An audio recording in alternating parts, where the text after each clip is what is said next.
الحمدللہ رب العالمین الصلاۃ والسلام علی رسولہ الکریم وعلی آلہ وصحبہ اجمعین الی یوم الدین اما بعد اعوذ باللہ من الشیطان الرجیم بسم اللہ الرحمن الرحیم قل هو اللہ احد اللہ الصمد لم یلد ولم یولد ولم یکن لہ کفوا احد۔ محترم ساتھیو، الحمدللہ ابھی ہم نے نماز تراویح ماوتر ادا کی ہے۔ اس کے بعد میں نے آپ کے سامنے قرآن مجید سے ایک چھوٹی سی سورت تلاوت کی ہے۔ آیتوں کے اعتبار سے چھوٹی ہے، لیکن معنی اور مطلب کے اعتبار سے یہ بہت بڑی سورہ ہے، اور میں سمجھتا ہوں مسلمان کے بچے، بوڑھے، عورتیں تمام ہی کو یہ سورت یاد ہوتی ہے۔ اچھا، خاص بات یہ ہے کہ اتنی سی چھوٹی سورہ میں اللہ رب العالمین نے اپنی توحید کو کیوں بیان کیا؟ اتنی سی چھوٹی سورہ میں اللہ تعالیٰ نے اپنی توحید کو اس لیے بیان کیا کہ اللہ کی توحید مسلمان کے بچے میں، بڑے میں، بوڑھے میں، عورتوں میں، سب میں پیوست ہو جائے۔ مسلمان کے بچے کو یہ معلوم ہو ہم جس رب کو مانتے ہیں وہ یکا و تنہا ہے، اس کے علاوہ کوئی معبود برحق نہیں ہے۔ جیسے جیسے وہ بڑا ہوتا چلا جائے، کھیلنے کی عمر، ادھر عمر، اور جوانی کی عمر، اور بڑھاپے کی عمر، اس کے دل و دماغ میں یہ پیوست رہے کہ میں جس رب کو مانتا ہوں وہ اکیلا یکا و تنہا ہے، اس کے علاوہ کوئی معبود برحق نہیں ہے۔ اسی لیے اتنی چھوٹی سی سورہ میں اللہ رب العالمین نے توحید کو سمیٹ لیا ہے۔ اور یاد رکھیے، یہی توحید ہے جس کے ذریعے سے زندگی کا آغاز ہوتا ہے، اور یہی توحید ہے جس کے ذریعے سے زندگی کا اختتام ہوتا ہے، اور اسی توحید کی بنیاد پر نجات ہوگی کل آخرت میں، اور اسی توحید کی بنیاد پر اللہ تعالیٰ دنیا میں ہمیں کامیابی و کامرانی عطا فرمائے گا۔ اگر ہم نے توحید کا راستہ چھوڑ دیا، ہم نے شرک کے راستے کو اپنا لیا، تو سمجھ لو کامیابی و کامرانی کا ہم سوچے بھی نہ توحید کے بغیر۔ اسی لیے دیکھو دنیا میں جتنے بھی پیغمبر آئے وہ اپنی قوم سے کہتے تھے قال یا قوم اعبدوا اللہ ما لکم من الہ غیرہ، اے میری قوم کے لوگوں، اللہ کے علاوہ کسی اور کی عبادت و بندگی نہ کرو، کیونکہ اللہ کے علاوہ کوئی عبادت و بندگی کے لائق نہیں۔ اور ہمارے آخری نبی نے کہا قولوا لا الہ الا اللہ تفلحوا، کہو اللہ کے ساتھ کوئی معبود نہیں، کامیاب ہو جاؤ گے۔ اتنی جامع سورہ آئی ہے۔ اللہ کے رسول صلی اللہ علیہ وسلم نے اس سورت کی بڑی فضیلت بیان فرمائی ہے۔ کیا فضیلت بیان فرمائی ہے؟ جو شخص اس سورہ کو 10 مرتبہ پڑھتا ہے، اللہ اس کے لیے جنت میں ایک محل تعمیر کرتا ہے۔ سورہ اخلاص کی فضیلت ہے یہ۔ لیکن یہ محل کس کے لیے تعمیر ہوتا ہے؟ تعمیر اس کے لیے ہوتا ہے جو اس سورہ میں غور و فکر کرے گا، اور اس صورت میں جو توحید اللہ رب العالمین نے بیان فرمائی ہے اس کو اپنی زندگی میں اتارے گا، اور جب تک زندہ رہے گا اسی توحید پر جمع رہے گا۔ ایسے بندے کے لیے اللہ تعالیٰ جو ہے جنت میں ایک محل تعمیر کرتا ہے۔ ایک سفر کے دوران اللہ کے رسول صلی اللہ علیہ وسلم نے ایک صحابی رسول کو سردار بنا کر بھیجا۔ جنگی سفر تھا۔ جب بھی وہ نماز پڑھاتے، جہری نماز جس میں زور سے قرات ہوتی، جب بھی جہری نماز پڑھاتے آخری میں سورہ اخلاص پڑھتے۔ صحابہ اکرام کو تعجب ہوا کہ جب بھی نماز پڑھتے ہیں آخری میں سورہ اخلاص کیوں پڑھتے ہیں؟ جب وہ لوٹے تو اللہ کے رسول صلی اللہ علیہ وسلم کے پاس شکایت کی۔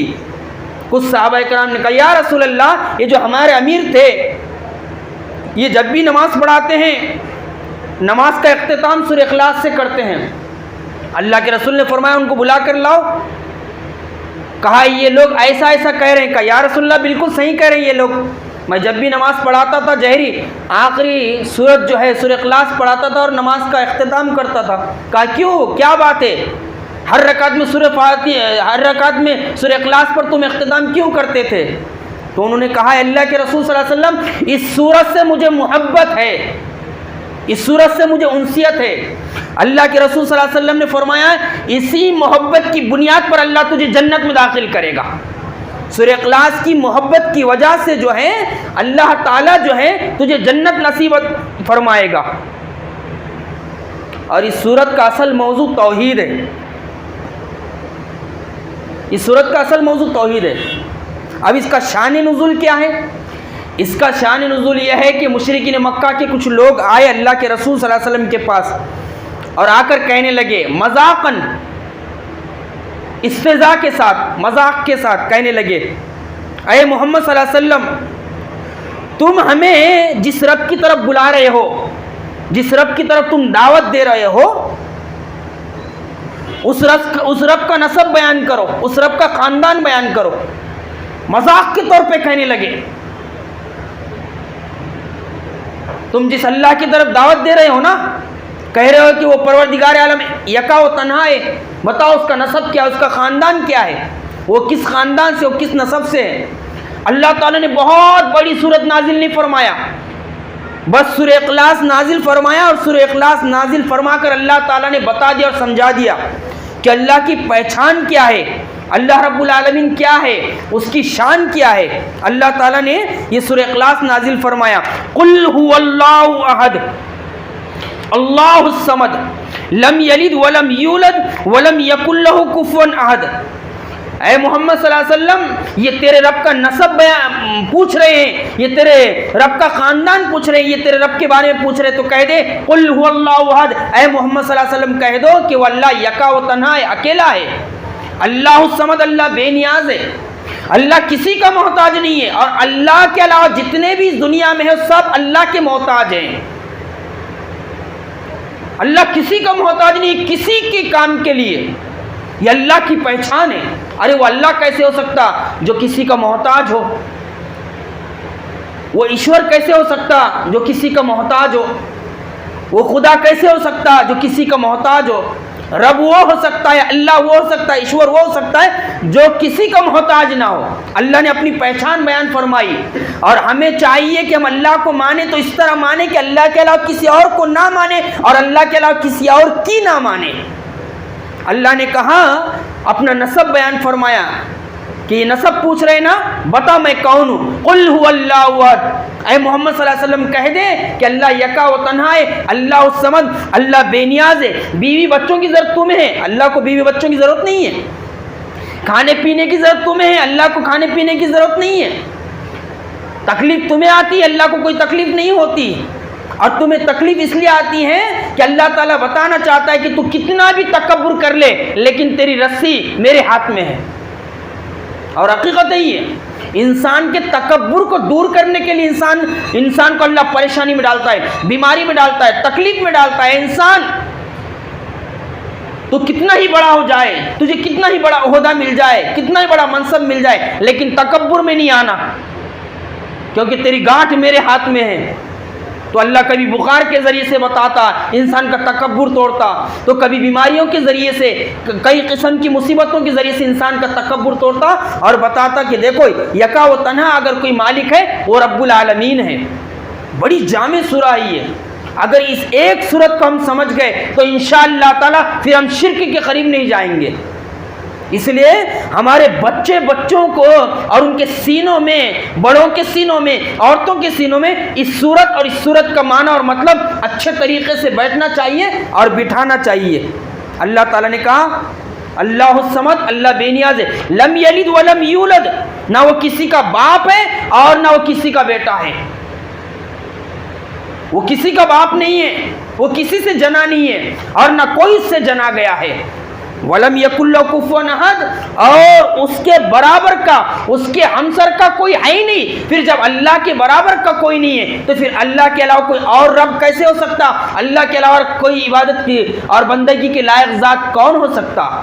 تو یہ سورہ اخلاص ہے، اور یہ سورہ اخلاص کی فضیلت اور مختصر اس کی تفسیر میں نے آپ کے سامنے بیان کر دی ہے۔ اللہ کے رسول صلی اللہ علیہ وسلم نے اس سورت کے بارے میں ارشاد فرمایا، یہ 1/3 قرآن کے برابر ہے۔ اگر قرآن مجید کے 3 حصے کر دیے جائیں تو یہ اکیلی سورت جو ہے کس کے برابر ہے؟ 10 پاروں کے برابر ہے۔ اور اس سورت کا اپنے سے پہلی سورت اور اپنے سے بعد والی سورت سے بڑا گہرا رابطہ ہے۔ سورہ فلق اور سورہ ناس کو دیکھیے، سورہ فلق اور سورہ ناس کا بڑا گہرا رابطہ ہے۔ اگر تم جنوں کی شرارت سے بچنا چاہتے ہو اگر تم نظر بد سے بچنا چاہتے ہو، حسد اور جلن سے بچنا چاہتے ہو، لوگوں کے فتنوں سے بچنا چاہتے ہو، تو اللہ تعالیٰ نے کہہ دیا اپنی توحید کو مضبوط کرو، انشاءاللہ اللہ تمہیں بچائے گا۔ پھر سورہ لہب، اس سے پہلے سورہ لہب ادھر سے اللہ تعالیٰ نے بتا دیا، دیکھو نبی کا سگا چچا تھا لیکن ایمان نہیں لایا، توحید والا نہیں ہوا، وہ اللہ احد کے تحت اس کا عقیدہ نہیں بنا، جس کے ذریعے سے وہ ذلیل و خوار ہو گیا۔ کتنا گہرا رابطہ ہے دیکھو اس سے لگی ہوئی آگے اور پیچھے کی جو صورتیں ہیں۔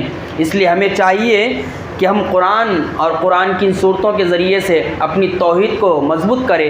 جتنی زیادہ ہماری توحید مضبوط ہوگی اتنا ہی ہمارے اعمال مضبوط ہوں گے، اور جتنے ہمارے اعمال مضبوط ہوں گے انشاءاللہ تعالیٰ انہی اعمال کی بنیاد پر اللہ ہمیں جنت میں جگہ عطا فرمائے گا، جنت نصیب فرمائے گا۔ اللہ رب العالمین سے دعا ہے کہ اللہ رب العالمین ہمیں اس سورہ اخلاص کو سمجھنے اور اس پر عمل پیرا ہونے کی توفیق عطا فرمائے۔ اللہ تعالیٰ جب تک زندہ رکھے ایمان پر توحید پر زندہ رکھے، اور جب موت دے تو ایمان پر اسلام پر توحید پر موت دے۔ ربنا لا تزغ قلوبنا بعد اذ هديتنا وهب لنا من لدنك رحمة انك انت الوهاب۔ ربنا اصرف عنا عذاب جہنم ان عذابها كان غراما۔ اللهم اهدنا الصراط المستقيم ربی اجعلنی مقیم الصلاة ومن ذریتی ربنا وتقبل دعا۔ اللهم اهدنا الصراط المستقیم۔ اللهم من احییته منا فاحیہ علی الاسلام ومن توفیته منا فتوفوا علی الایمان۔ اللهم اغفر لنا وللمؤمنین والمؤمنات والمسلمین والمسلمات الاحیاء منهم والاموات انک سمیع مجیب الدعوات برحمتک یا ارحم الراحمین۔